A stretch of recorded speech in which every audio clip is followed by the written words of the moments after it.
Welcome back to SeatStory Cup. I'm joined by two new faces here on the desk. I'm Nathan, that's Admirals and more. Joining me is Raven and Forset. And Forset, it's been a while since I've heard you cast, man. How you doing? It's been a while, yeah. I'm doing good, man. Still sick though, so you might hear me like once in a while, you know. You're allowed to. It's fine. No, you're not allowed to. I'm actually getting direction in here right now. They say if you do that, you're fired. Okay. Don't listen to fired. He doesn't know what he's talking about. Raven, how you doing? Yeah, I'm doing good. This is my first SeatStory. I'm really enjoying it so far, and we've got plenty more to come as well. So I'm looking forward to this match. We got a lot of stuff going on as well. And one of the things I want to talk about is the Maxnomic Need for Seat chair giveaway that's taking place. So there's actually a way that you guys want to enter this. So the first thing you're going to do, you're going to want to head over to needforseat.com. And then once you're there, you're going to want to click on this European thing right here. Once you click on that, it's going to take you to the Need for Seat website. And now hidden within the website on various pages, you're going to find Hearthstone cards.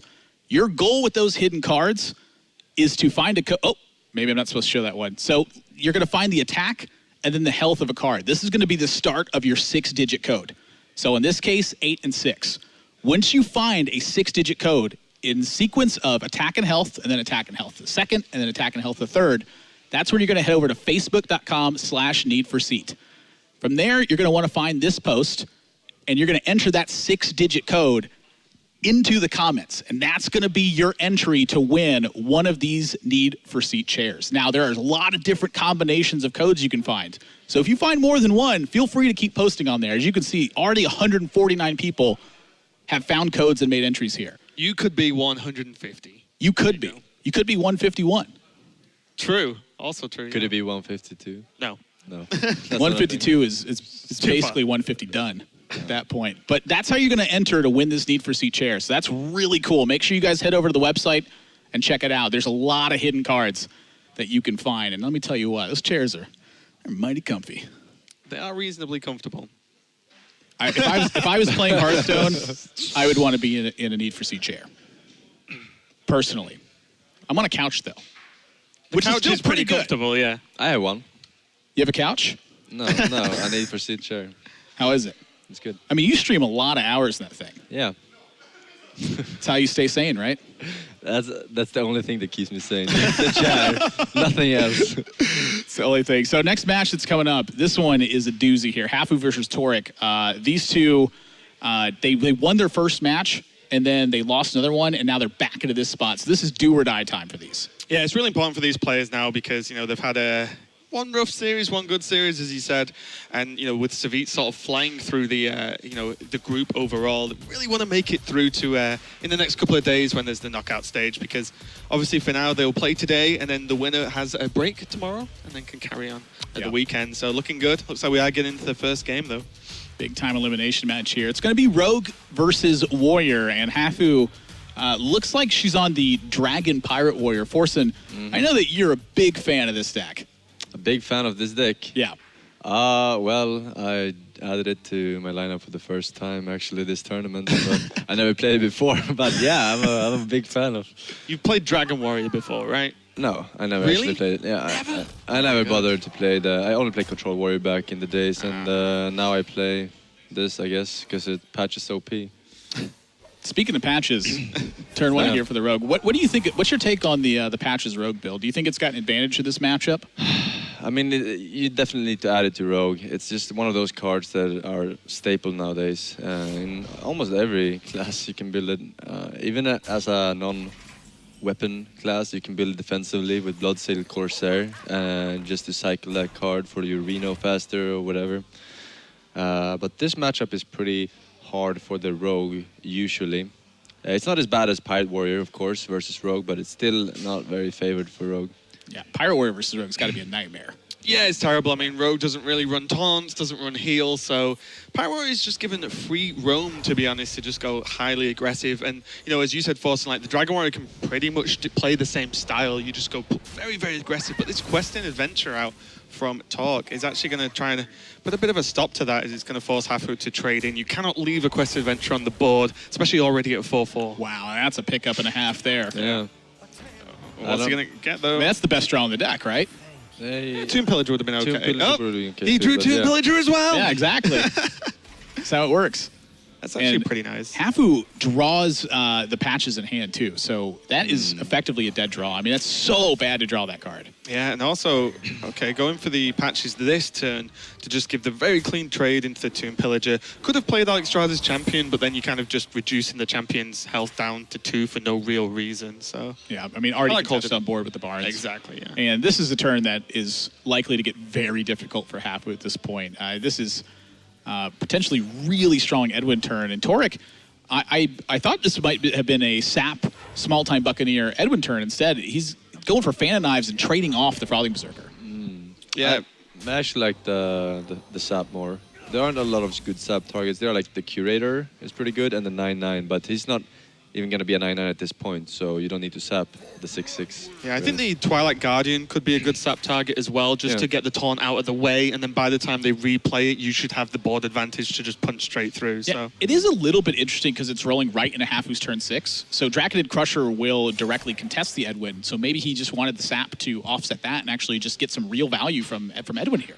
yeah, I mean, a lot of the time as Rogue, I've seen it more and more commonly in the past few months, is when you go with Edwin, even if it's just a 6/6, a lot of the time your whole turns are built around protecting it and allowing Edwin to just repeatedly punch him in the face Yeah. and close out the game very quickly. Because at the moment, Torlk's got all the tempo here. That sap really helping out. And of course, it gives you time to find a gadgets in Auctioneer and have these disgusting huge turns. So you're just going to have to take a bit of damage Yeah. here, unfortunately. Well, you could use the champion.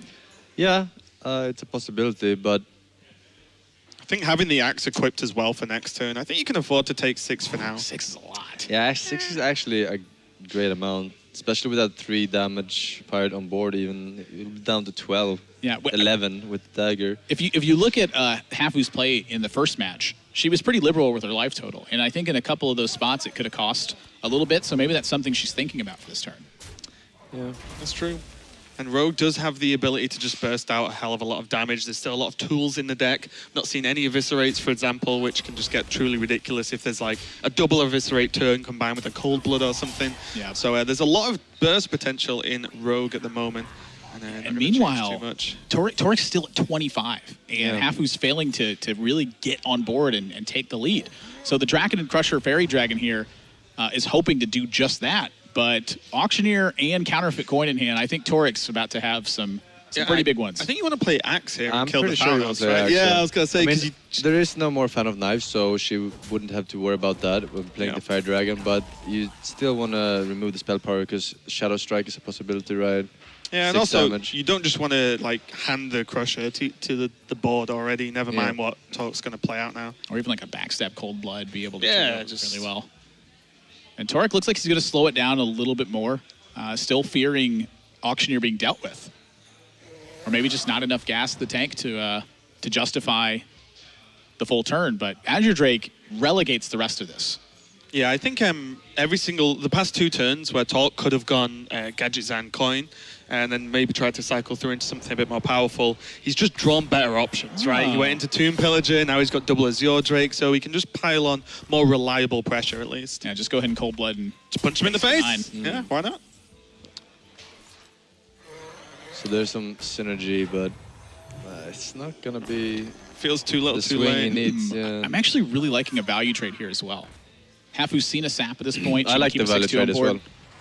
well. I like trading into the 4/4 here. It's pretty scary, but You have to do scary things when you're this far you behind. already seen one sap, so it's not that likely that it kills you, but it is possible. But yeah, the value trade is pretty good here. No more Fan of Knives. Counterfeit Coin. I mean, this has got to be a good go card. for it turn. Yeah. There's still 2 preps left in the deck. And a sap. yeah, and there's- backstab eviscerate, I believe. Yeah, there's a lot. There's a lot. Of gas. Yeah. To There- sum up, there's a lot left. No more in. cold bloods though, so lethal here is not super likely actually, but it is possible. That's a With backstab. that backstab, yeah. I think as well, even if it's not lethal, you almost no matter what happens, you're setting up the board in such a great way that Hafu's gonna have to do something pretty incredible to. Wow, come no back into this follow-up. game. Ooh, As well, just wonder what the odds of that actually happening were with 3 what's left in minions the deck. Yeah, there's Small-Time Buccaneer, there's Questing Adventurer, True. It's more minion-based, this variant of Rogue. but still a problem for Hafu in this spot. I mean, she's got to take care of the Gadgetzan Auctioneer. Really likely that Torlk has another one to go with it. So Azure Drake, perfect pickup in this spot. That's a bit awkward, but I mean, you still have to play it, right? yeah, You just need something. you need it on board. You need to trade the Auctioneer and the 9-1. We can see as well the coin that's going to come off the Tomb Pillager is going to just go straight potentially into the second Auctioneer for Torlk and just carry on with that cycle. Maybe now into those spells that are left in the deck. Yeah, I mean, he's seeing some fairly weak turns here from Hafu, who's just going to choose to armor up instead. So Hafu then pretty much relying on drawing a dragon next Yeah. turn. You know, he's just saying, okay, this turn's going to be the risky one. If I draw a dragon, maybe I can make something work. yeah, this is going to be brutal. Yeah. There's just so many spells left for Torlk. This is lethal, almost certainly, I think, actually. I don't think it's So there's too many 10. cards. Yeah, this is 100% lethal, I think. But here's... Cards left. So there's 4 cards left. I think he should have eviscerated there for the lethal.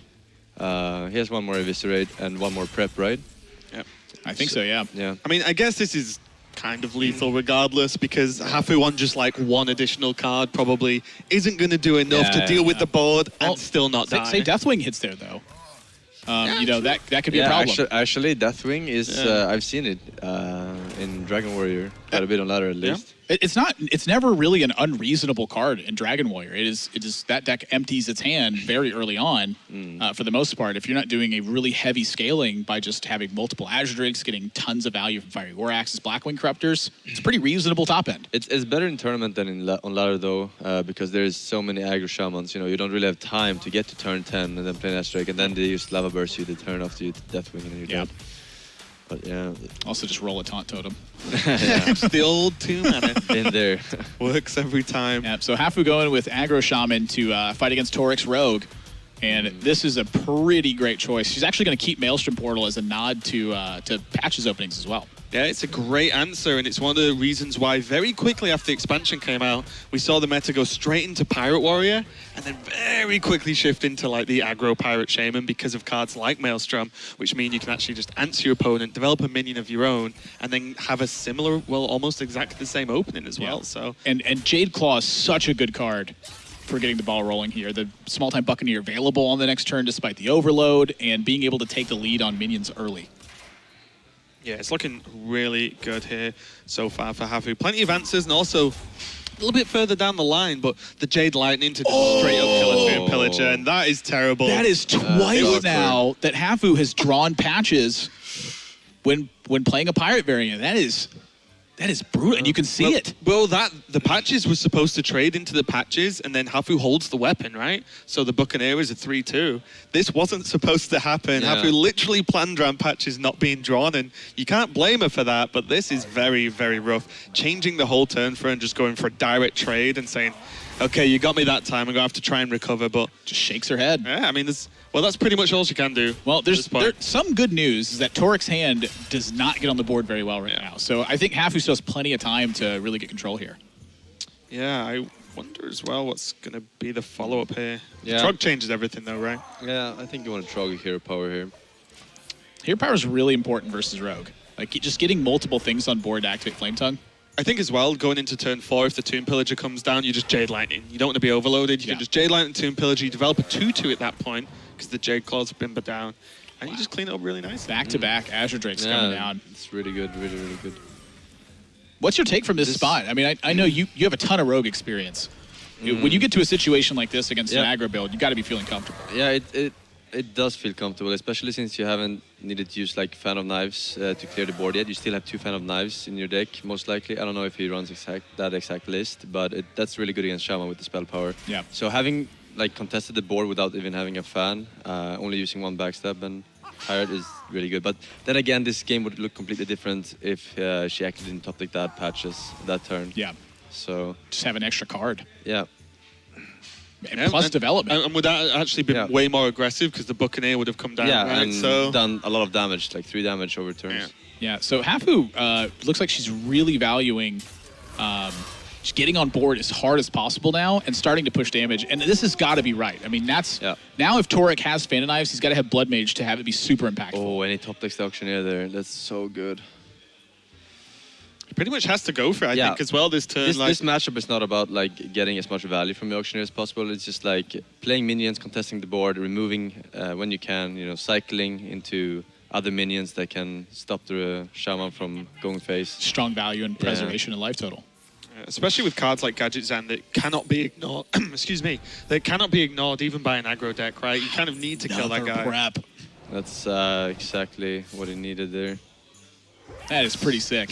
Yeah, this game could, if this auctioneer was one turn later, it could have been like a completely different game. Now that's an interesting one, because it'll allow him to kill the totem if he wants to, but I imagine he's hunting for the Blood Mage alongside that. He already used 2 Azure Drakes, so that's the only remaining source of spell power, right? Yeah. Second fan would obviously help as well. But this board position, Hafu needs something to contest the auctioneer.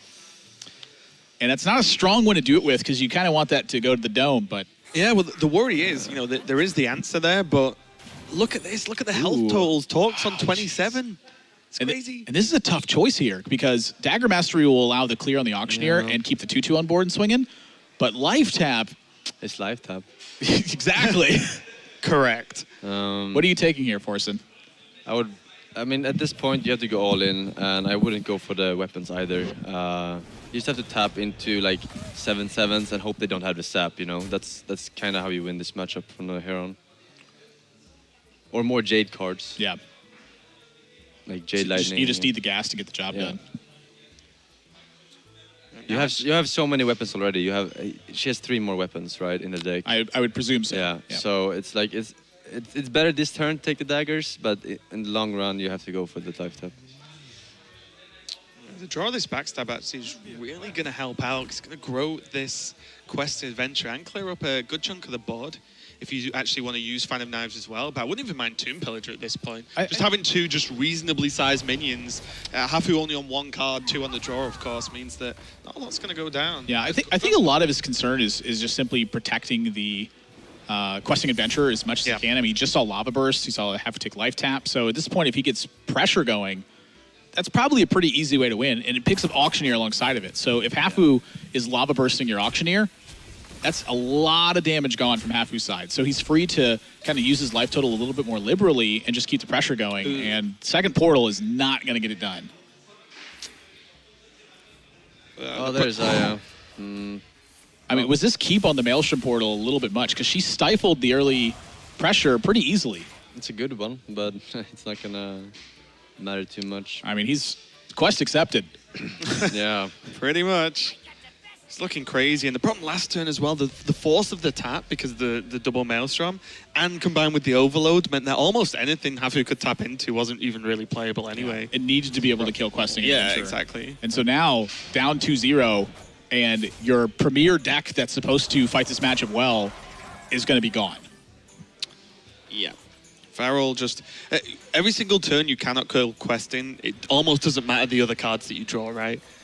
Yeah, this needs to be a charge to be able to take out this Auctioneer where it's 100% over, and even still pretty close to over. So Hafu down 0-2 now. And what is the last remaining deck for Hafu? Is Druid banned? So it is... So Druid was banned away from Hafu, so she's got... Rogue, right? Yeah, Rogue is... She started Warrior. Oh, Rogue Mirror. Yeah. Yep. Interesting matchup. So she's got to beat Rogue, Priest, and Warrior with this. That's definitely possible. I mean, you can beat Priest pretty easily, and Warrior is not that easy. Oh, wait, he's running the Pirate Warrior as well, if I remember correctly. I believe Torlk. So that's going to be... Oh, actually, yeah. I think she needed to actually play the Rogue right now and keep the Shaman for the Pirate Warrior. Ah. I think she made a wrong decision in picking Shaman versus Rogue when she actually needs the Shaman versus the Pirate Warrior, because it actually has like 100% win rate versus Miracle Rogue. It's funny as well because these two have actually played each other earlier. Played in the first series, and the Druid was left open, and now Torlk's banned the Druid. Right. Yeah, and then, like, you know, we saw from Hafu the Shaman pick into the Pirate Warrior, as you said in the first series, and things have changed a little bit. And as you said, you know, it's his last hero standing, so you need to be able to sort of conquer all of those decks. And the Pirate Warrior is going to be a tough one, but for now it's going to be the Rogue, Mirror, and Torlk off to a pretty quick start. Yeah, Hafu chose to attack the the small-time Buccaneer here. And I think this is really smart because it sets up the Shiv for this turn and reduces the amount of damage you have to take long-term from it. So taking a little bit more in the short term, but overall benefits from clearing it properly. Yep. Yeah, I think especially as Rogue, you kind of need to play a fair few turns ahead in terms of how you need to plan out, because your deck is so combo-driven that you need to presume almost you're going to draw those pieces. And is this the key card here, Forsen? Like, what is the driving force in this matchup? Yeah, I mean, you want to look for the 4-drops. Those are the most important ones because it enables you to stay one turn ahead of your opponent at all costs. You know, and when you get the coin, it's so much tempo. You know, you can coin out the Azure Drake next turn. You can play another Tomb Pillager. You can save it for Auctioneer. This hand is not looking too great for Hafu right now. It's looking pretty miserable. I mean, there's no way to handle a Tomb Pillager, and Torlk has to know that this is open for the taking at this point. There's no backstab here. There's no Eviscerate. There's no Sap. There's no Sinister Strike. I was just going to say, Hafu, by not killing Tomb Pillager, plays around the coin into the Drake, but when you can just draw another coin anyway, it doesn't matter, and that's kind of a great draw for Torlk. And now a prep! Oh my god, okay. This is looking really bad for Hafu here. I need to ask Torlk where he got his Rogue from, actually, because I think we played the exact same list. Oh, really? And I came up with this with RDO on like an airport. So it's weird, because he's not playing the Leroy, he's playing the South Sea Deckhand instead, right?